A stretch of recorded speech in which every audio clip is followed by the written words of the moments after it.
Hoy les presento la guía de renal y resumen de equilibrio ácido-base. En esta guía tenemos varias actividades y vamos a tener un resumen con respecto a el equilibrio ácido-base, que es un mecanismo de respuesta frente a los cambios de pH y la respuesta va a estar dada tanto por el sistema respiratorio como por el sistema renal. Ahora vamos a hablar sobre un pequeño resumen con respecto a el pH. El pH corresponde a los niveles de acidez que nosotros vamos a tener y a nivel del cuerpo nosotros vamos o esto va a depender de lo que son las concentraciones de dióxido de carbono y bicarbonato. ¿Por qué del dióxido de carbono? Porque a diferencia del oxígeno, el dióxido de carbono va a tener un gran porcentaje que va a ir disuelto en la sangre. Y cuando va disuelto en la sangre, se va a mezclar con el agua gracias a una enzima que se llama la anidrasa carbónica, la cual va a generar bicarbonato e hidrogeniones. Y si aumenta la cantidad de hidrogeniones, nosotros vamos a tener un pH más bajo y eso quiere decir que es más ácido. En cambio, si es que disminuye la cantidad de hidrogeniones, vamos a tener un pH más alto, o sea que va a ser básico. Y este equilibrio, en primera instancia, va a estar regulado por el sistema renal, el cual va a estar generando eliminación de hidrogeniones y reabsorción de bicarbonatos o de bases, y el sistema respiratorio, ya que tiene incidencia directa sobre las cantidades de dióxido de carbono en el sistema. ¿Ya?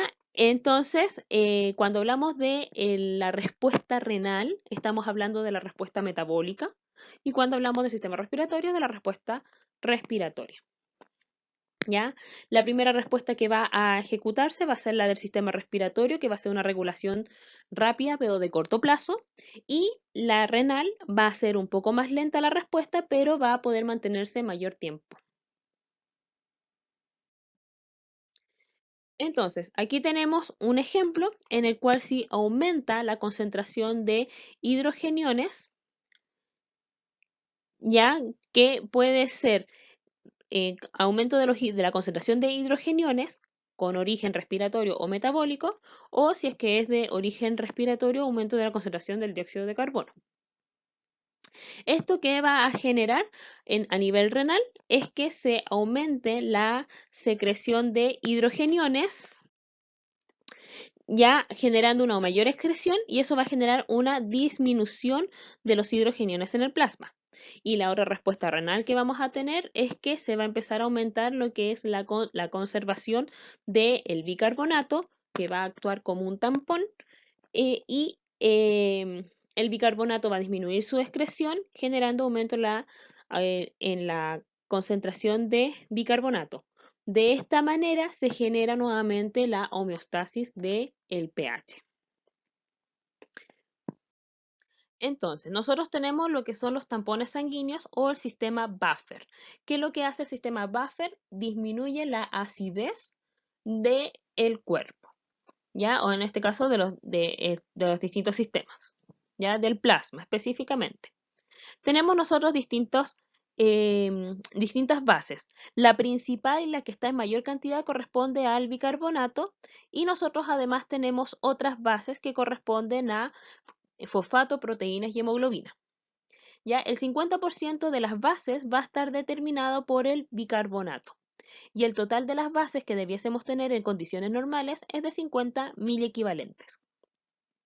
Hay un concepto que se llama el base excess o excesos de base, que se calcula de la siguiente manera: la base real que tiene la persona menos la base normal, ya que vendría siendo los 50 miliequivalentes. Si el resultado da que el real es de 50 menos la base normal, nuestro resultado va a ser 0, por lo cual el sistema está en homeostasis. En el caso de que la persona esté en una situación de que su pH está muy alto, o sea, está básico, que se llama alcalosis, si nosotros restamos esto vamos a tener un exceso de bases, y eso está relacionado con una alcalosis. En el caso de lo contrario, que su sistema de bases esté muy bajo y versus al normal, nos va a dar un resultado negativo. Y eso está relacionado con un aumento de los hidrogeniones, o sea, una disminución del pH, también denominada una acidosis, o sea, el sistema está más ácido. Dentro de los parámetros de equilibrio ácido-base en la sangre, nosotros tenemos que considerar de que el pH está entre 7,38 y 7,44. En promedio siempre se utiliza que el pH es 7,4. La PCO2 entre 37 y 43 miligramos de mercurio. El sistema buffer base, ¿ya? O el sistema de las bases, ya que va a estar en 50 miliequivalentes. Recuerden que el base excess es cuánta eh, diferencia hay entre el sistema de base versus el normal. Bicarbonato entre 23 y 25 miliequivalentes y el base excess tendría que estar entre 0 y 2 miliequivalentes. ¿Ya? Y ahí tenemos nosotros los trastornos de tipo ácido-base, que podemos tener de tipo alcalosis o acidosis.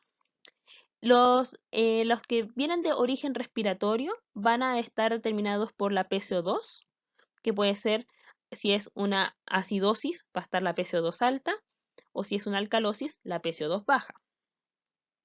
Y en el caso de origen metabólico, tenemos acidosis metabólica o alcalosis metabólica, y donde el principal determinante va a ser el bicarbonato, que también en caso de acidosis va a estar bajo y en caso de alcalosis va a estar alto. Entonces aquí tenemos un resumen de cómo vamos a encontrar la alteración de equilibrio ácido-base. En el caso de que tengamos una acidosis metabólica, el pH, siempre que esté acidosis, el pH va a estar bajo. Y si es alcalosis, el pH va a estar alto. En el caso de que tengamos una acidosis metabólica, la PCO2 podría estar baja o normal, que eso significa la N. Y en el caso del bicarbonato, va a estar bajo. Por lo tanto, el exceso de bases va a dar un número negativo. En el caso de la acidosis respiratoria, vamos a tener un pH bajo, la PCO2 es alto porque es el principal determinante, el bicarbonato va a estar alto o normal porque va a estar tratando de compensar esta situación, ¿ya? Y vamos a tener, por lo tanto, un exceso de base alto. ¿Ya? Así que tenemos que tener siempre claro de que cuando tengamos una alteración, aquí tenemos lo que son las alteraciones, pero tenemos también las compensaciones. Por eso encontramos ciertos parámetros. En el caso de la alcalosis metabólica, la PCO2 va a estar alta o normal, pero el bicarbonato sí o sí va a estar alto. ¿Ya? ¿Por qué la PCO2 va a estar alta? Porque finalmente, como estamos en un sistema básico, el sistema respiratorio va a tratar de compensar disminuyendo la frecuencia respiratoria. Y en el caso de una alcalosis respiratoria, la PCO2 es la baja y quien va a tratar de compensar va a ser el bicarbonato.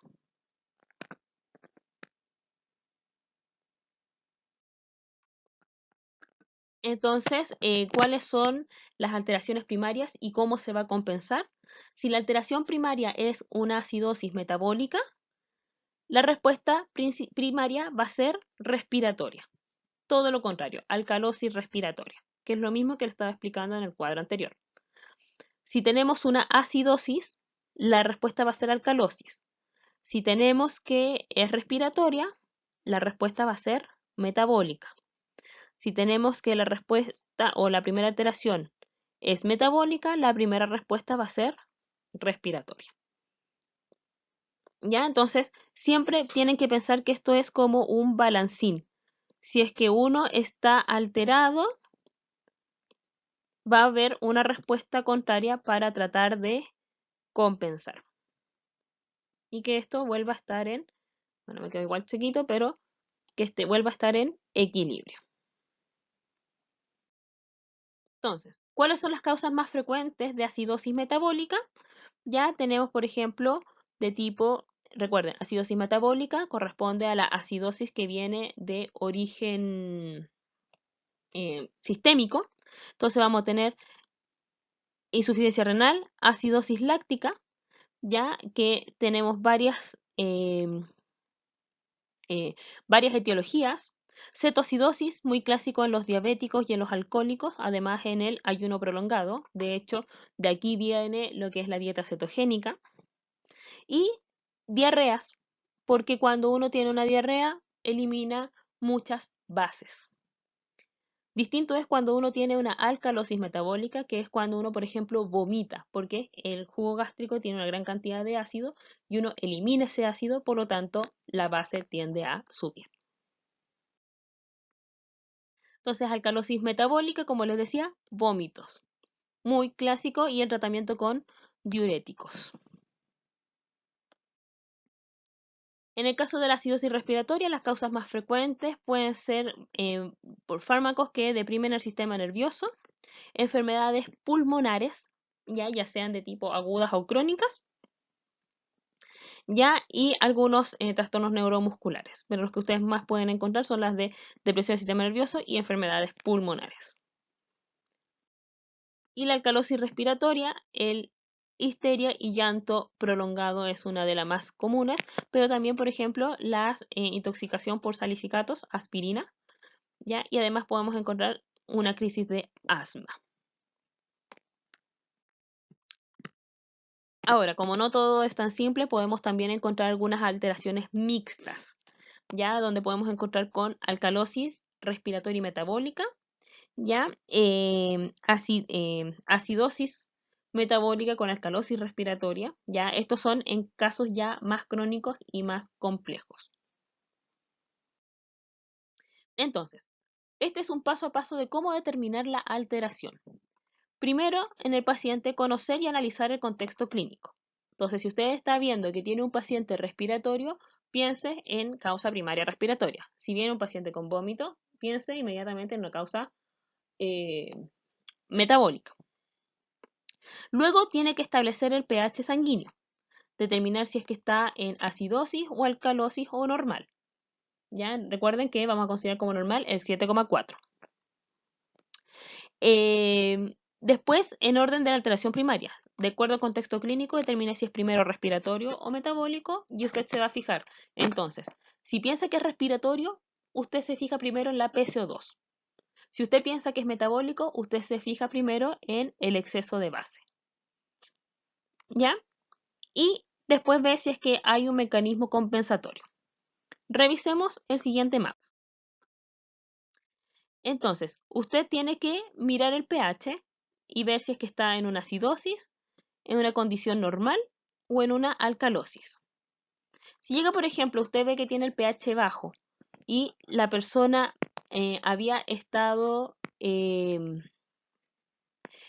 llegó con una insuficiencia respiratoria, usted lo primero que se va a fijar es en el PaCO2 y dice, tiene una acidosis de origen respiratorio. Y después usted se fija en el sistema de bases para ver si es que está con algún tipo de compensación o si tiene alguna acidosis mixta. Entonces, viendo este mapa, usted va a resolver los siguientes casos. Vamos a resolver el primero.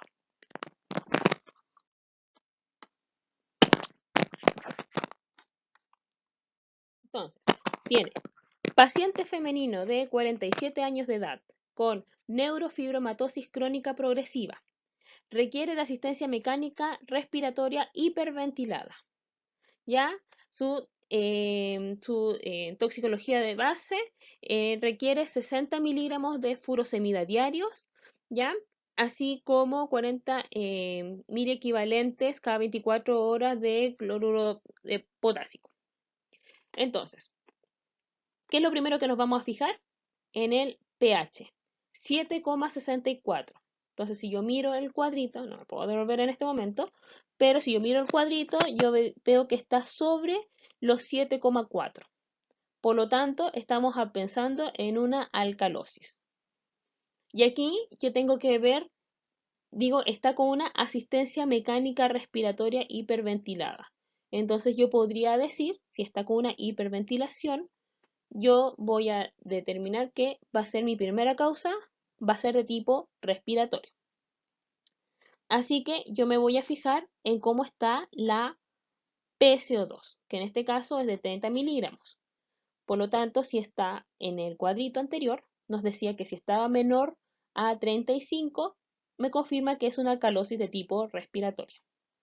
Y después yo me voy a fijar en este dato que es el base excess, que me indica si este base excess está sobre 3, o sea, o menor a -3 o más o superior a 3.